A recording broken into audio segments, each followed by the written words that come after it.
Hola, soy Jen. Bienvenido a Zapping Digital.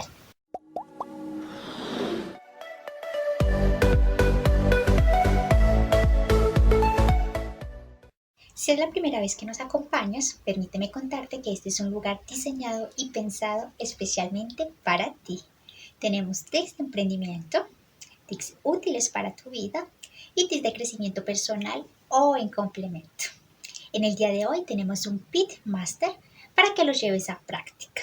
En esta oportunidad hablaremos sobre talento humano y gestión del conocimiento. ¡Bórala!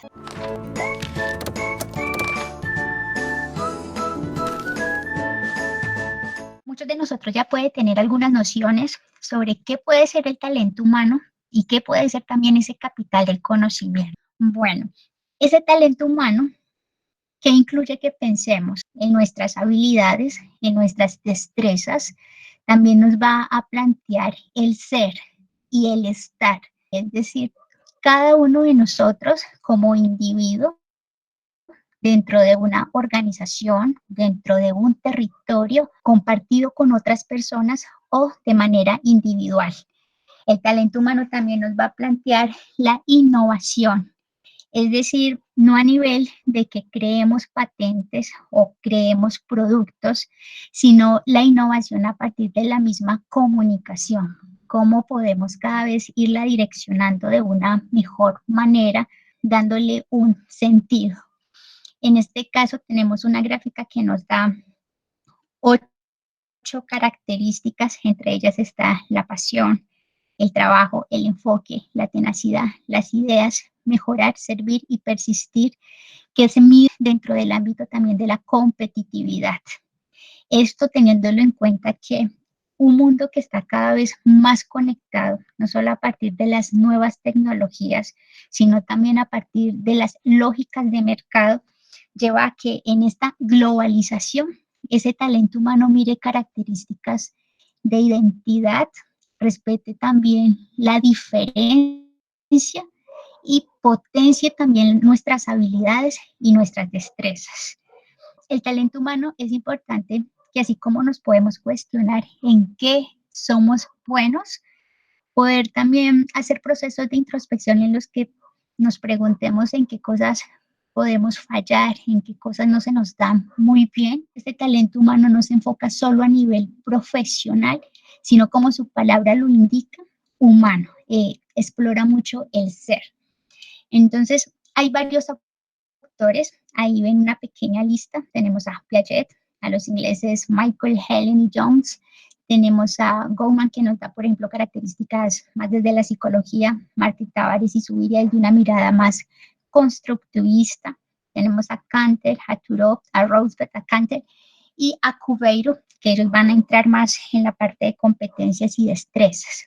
¿Qué es lo importante al tomar toda esta noción de todos estos autores que tenemos aquí?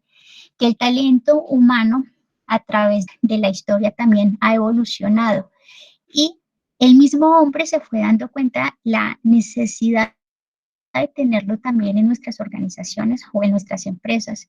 Que estas primeras teorías administrativas que se tienen en las organizaciones a partir de la productividad y del poder y posteriormente cuando se empieza a tener una visión más amplia como las teorías sistémicas, el ser humano fue cobrando más importancia dentro de las organizaciones.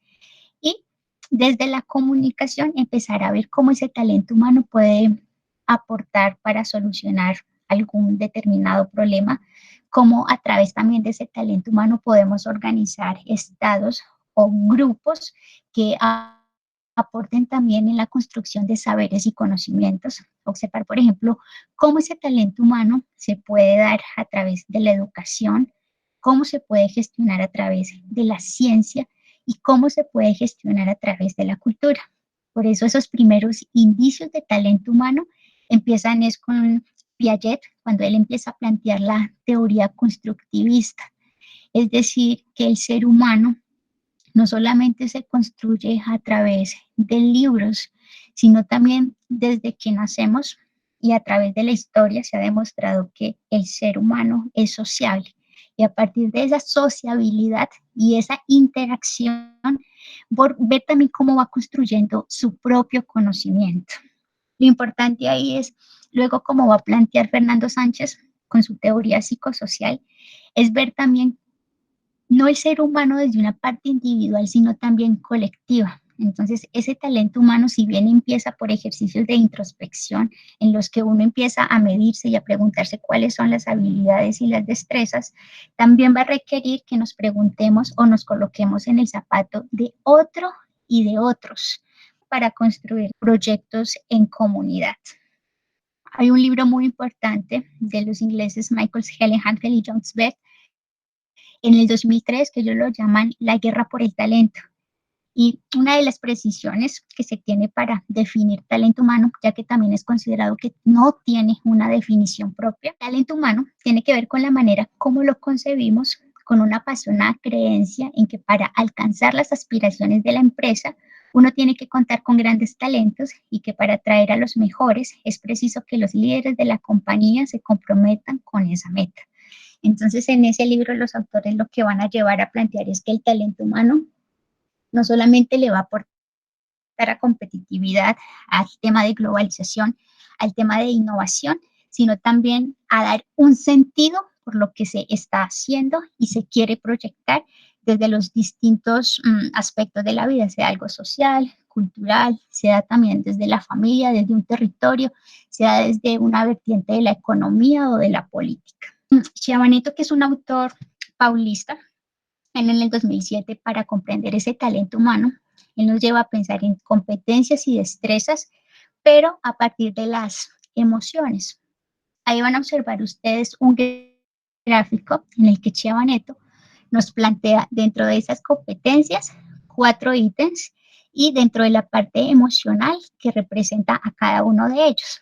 Chiabaneto nos va a decir, por ejemplo, que se requiere dentro del talento humano una autoconciencia, es decir, cada uno de nosotros poder reconocer o comprender por qué nos sentimos de una manera o de otra, qué nos puede llegar a hacer irritar del otro, qué nos puede hacer explotar también en alguna situación determinada y cómo a partir de esa autoconciencia nosotros podemos gestionar esas emociones. Otra de esas competencias que va a plantear el autor es la autorregulación. Si logramos, por ejemplo, en una situación, vamos a colocar que estemos súper estresados, que alguien venga y nos quiera pedir un favor y de repente reaccionemos de una manera no oportuna, ¿cómo podemos llegar a afectar entonces ese colectivo o ese grupo?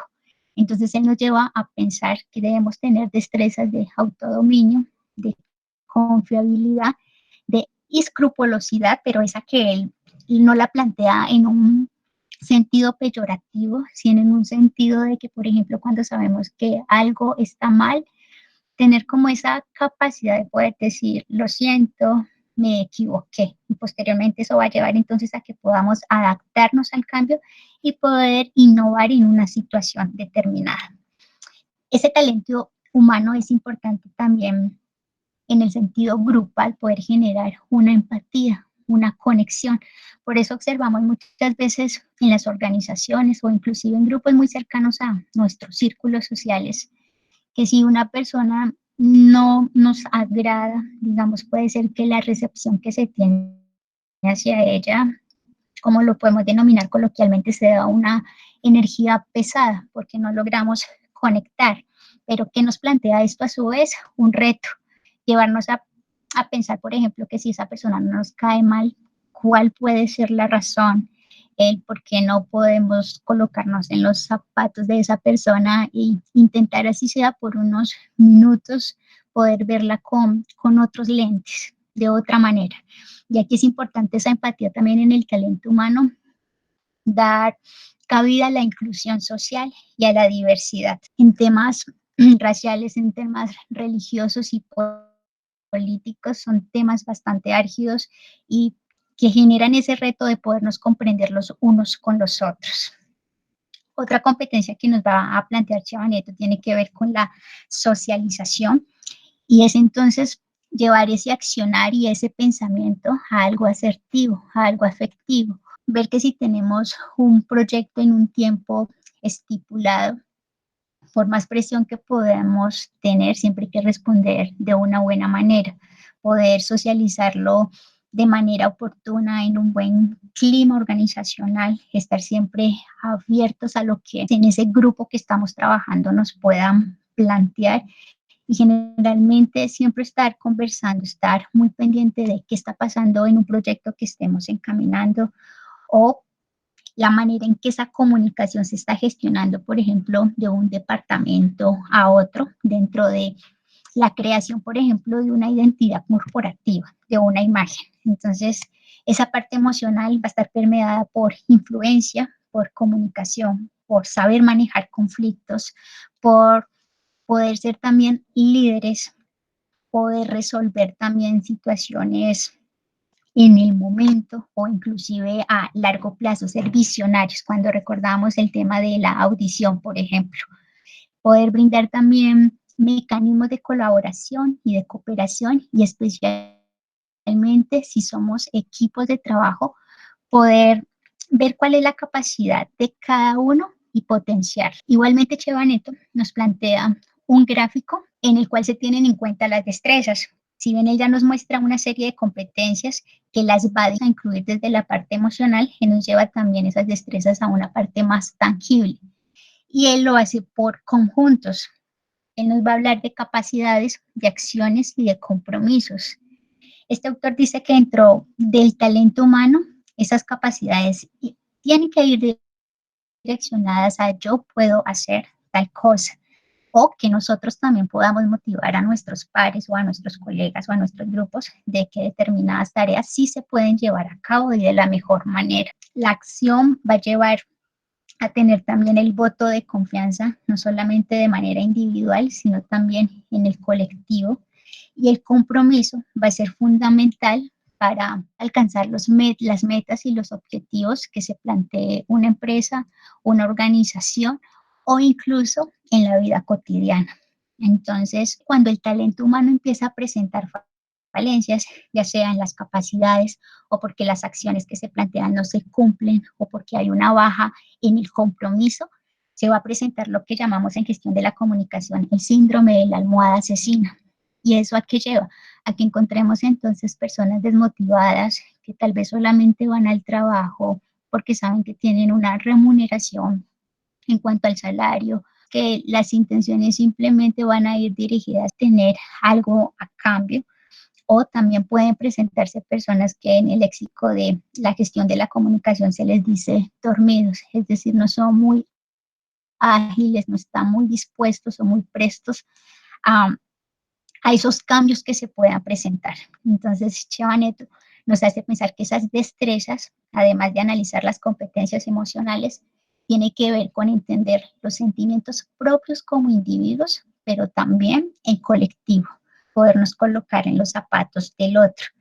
Y dice que esas destrezas también va a ser importante, entonces, la forma en que cada uno las conocemos.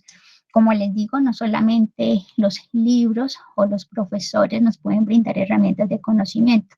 Tenemos también el Internet, tenemos las charlas informales, las conversaciones con nuestros amigos, lo que cada uno de pronto alguna vez vio, escuchó, todo eso son fuentes que nos permiten potenciar o gestionar el conocimiento y la manera en que interpretamos el mundo. Entonces, ¿qué se requiere para que un talento humano pueda estar equilibrado? Una de las mayores razones es poder motivar al personal, estar atentos a recargas laborales o realmente ese diseño de trabajo es acorde también a lo que cada ser humano puede ofrecer.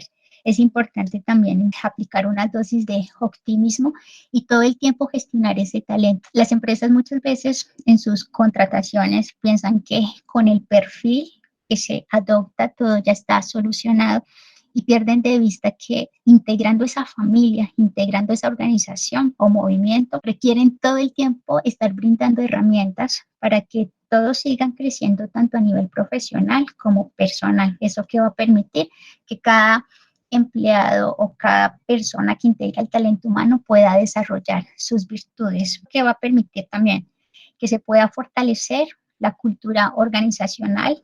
Al mismo tiempo, se va a manejar entonces un clima organizacional adecuado.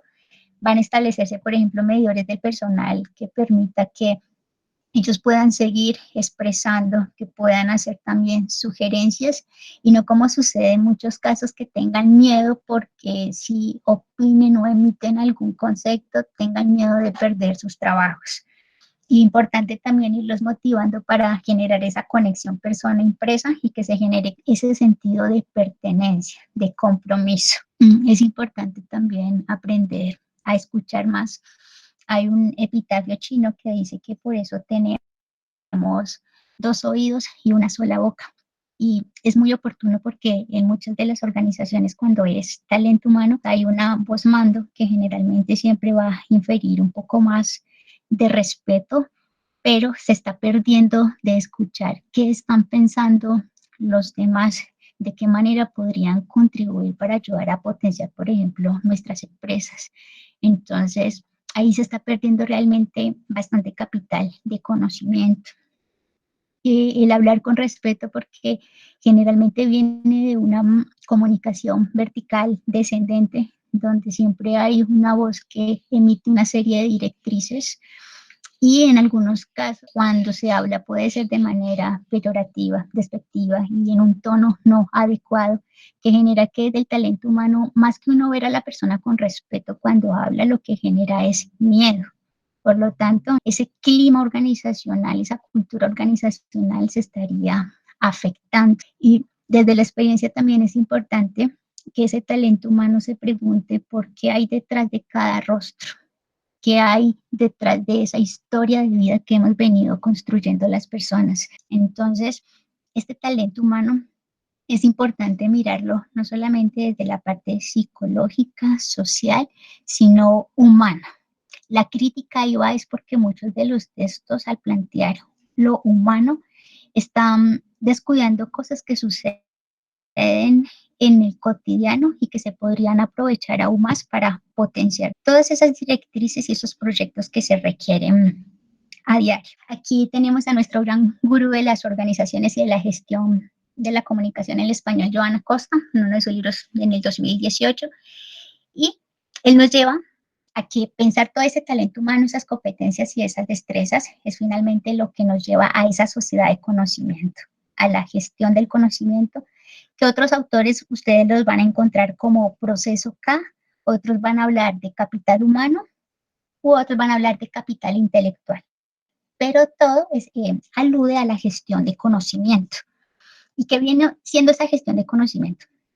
Cuando el ser humano ya conoce a partir, digamos, de sus propias experiencias, de sus propias vivencias y plantea también diferentes formas de saber y conocer el mundo, va a ir incrementando también una serie de expectativas, no solamente alrededor del mercado, sino también alrededor de la vida.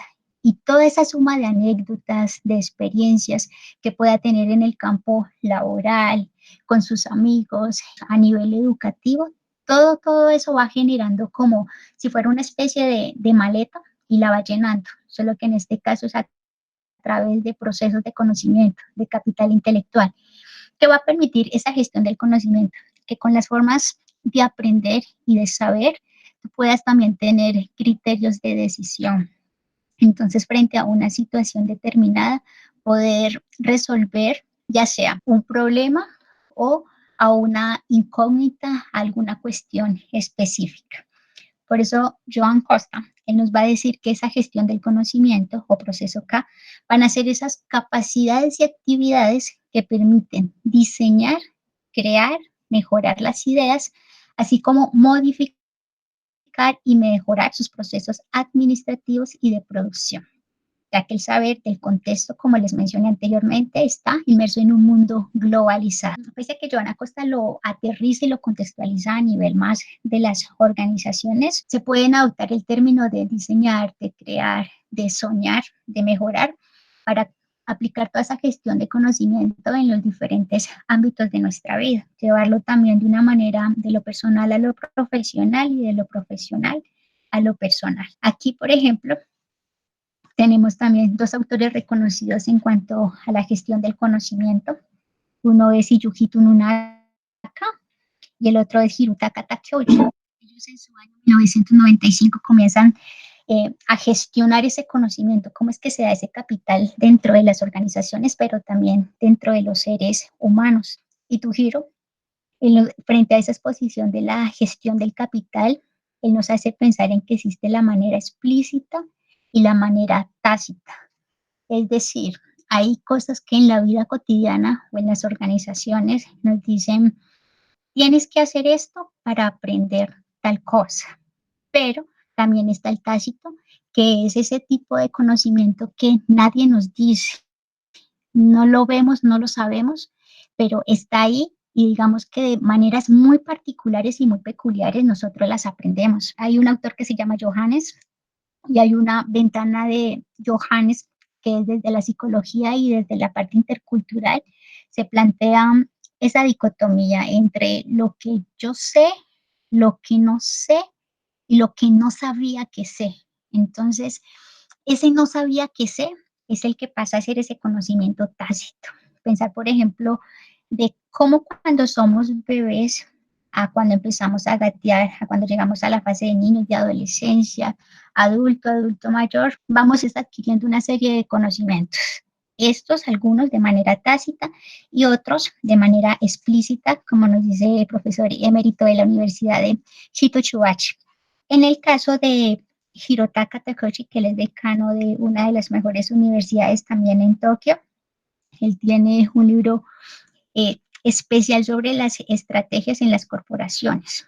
Él complementa justamente a Nonaka diciendo, ok, existe entonces un conocimiento de manera explícita y de manera tácita, pero aparecen también 4 elementos a través del entorno en el que el ser humano se mueve.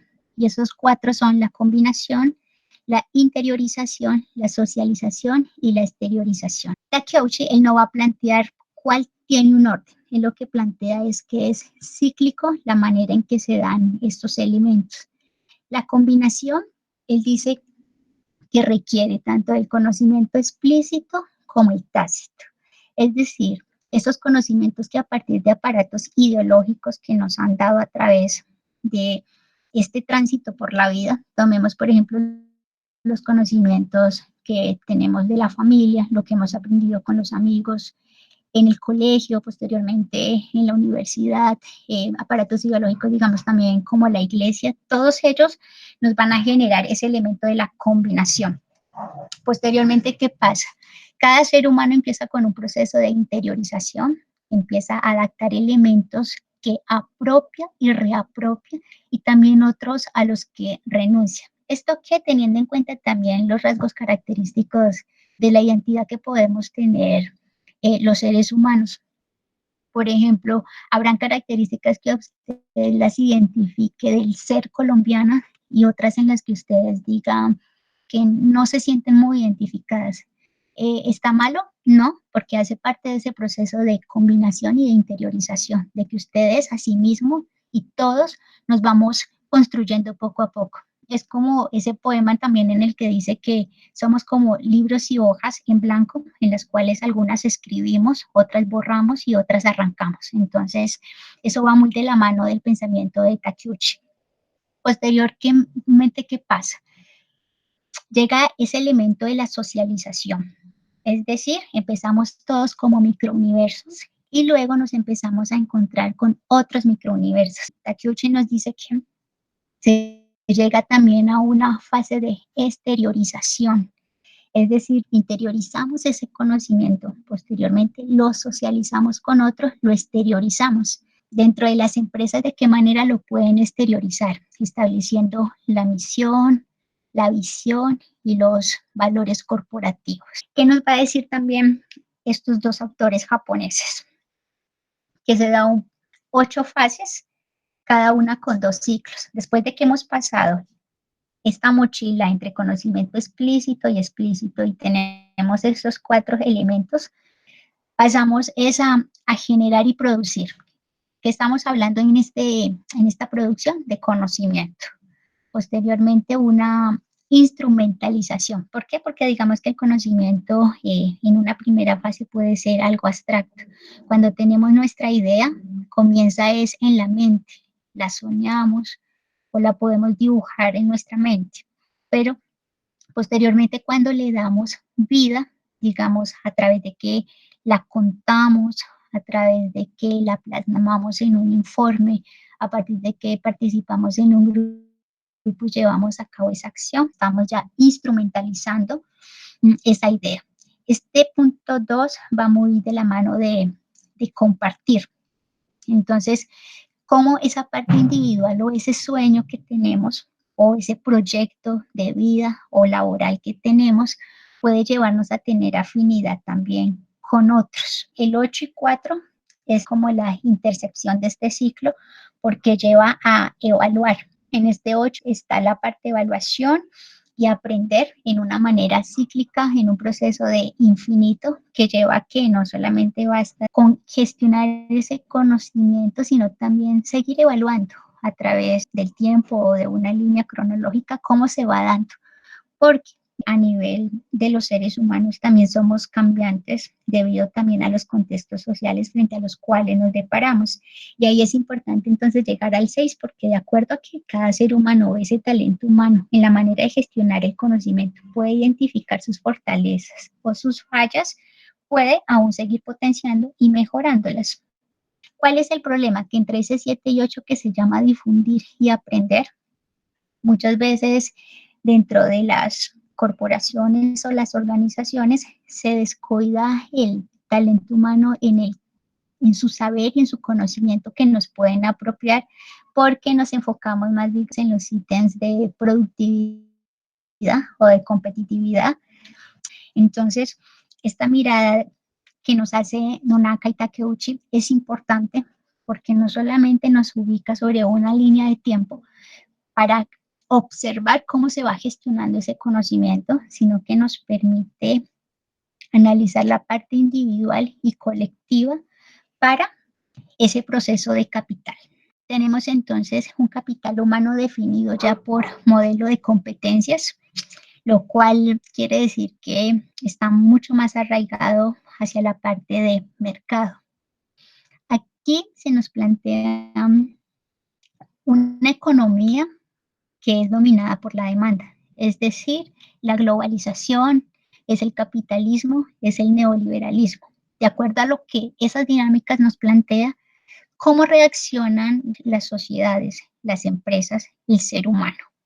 Posteriormente viene la economía basada en el conocimiento, cómo a través de ella, por ejemplo, se pueden crear semilleros, laboratorios investigativos, todo en pro de gestionar o de sentar bases que nos permitan que ese conocimiento no se pierda, sino que se pueda seguir difundiendo. Por eso aparece ahí también las tecnologías de la información y la comunicación, ya que las TIC son en esta sociedad contemporánea grandes aliadas para poder difundir. Permiten borrar como esa parte de frontera-territorio y por otro, que muchas más personas puedan conocer el mundo a través de diferentes maneras y también expresar su punto de vista, sea para manifestar, para alertar o para mencionar algo ya un poco más de su ser. Y ahí ese capital dentro del modelo de las competencias entran esas habilidades humanas. Desde una parte un poco más técnica, la formación que tenemos o que vamos construyendo cada uno de nosotros. Recordemos que inclusivemente acá el DANE con el CUO, el 88AC, a través de códigos están determinadas con una descripción específica y una funcionalidad específica. Entonces, lleva a que ese talento humano también está clasificado de manera internacional, nacional, con el fin de ver qué tan adecuado, qué tan oportuno es lo que tú has construido a nivel de conocimiento y ver si realmente puedes aportarle a las empresas. Y esto a que lleva a que también haya una gran competencia laboral.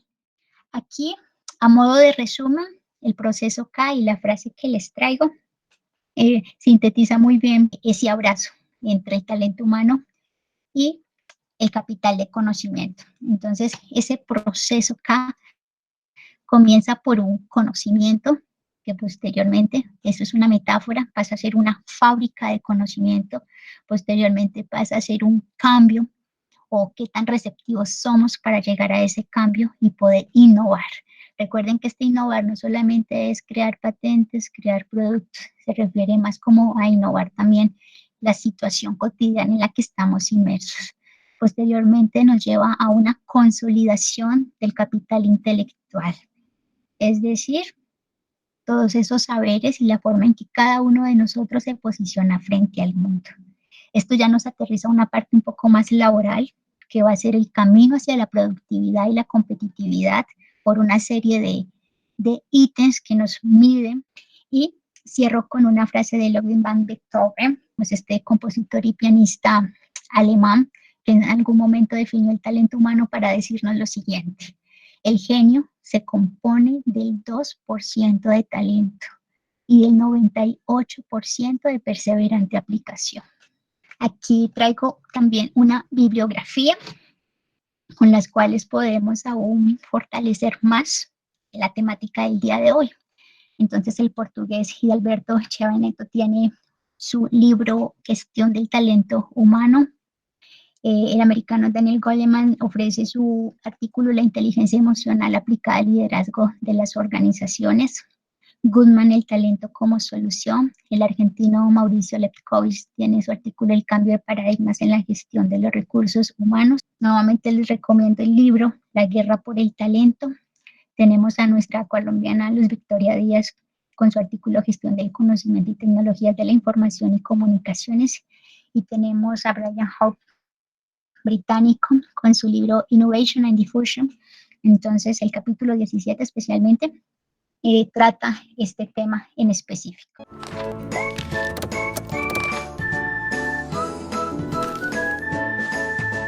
Recuerda que todos estos conocimientos aprendidos puedes llevarlos a la práctica, ya sea en tu vida personal o en tu vida laboral. Desde aquí, con mi equipo de trabajo, te enviamos un fuerte abrazo. Y recuerda que te vemos en Instagram y te vemos en nuestro blog personal. Hasta nuestro próximo sábado.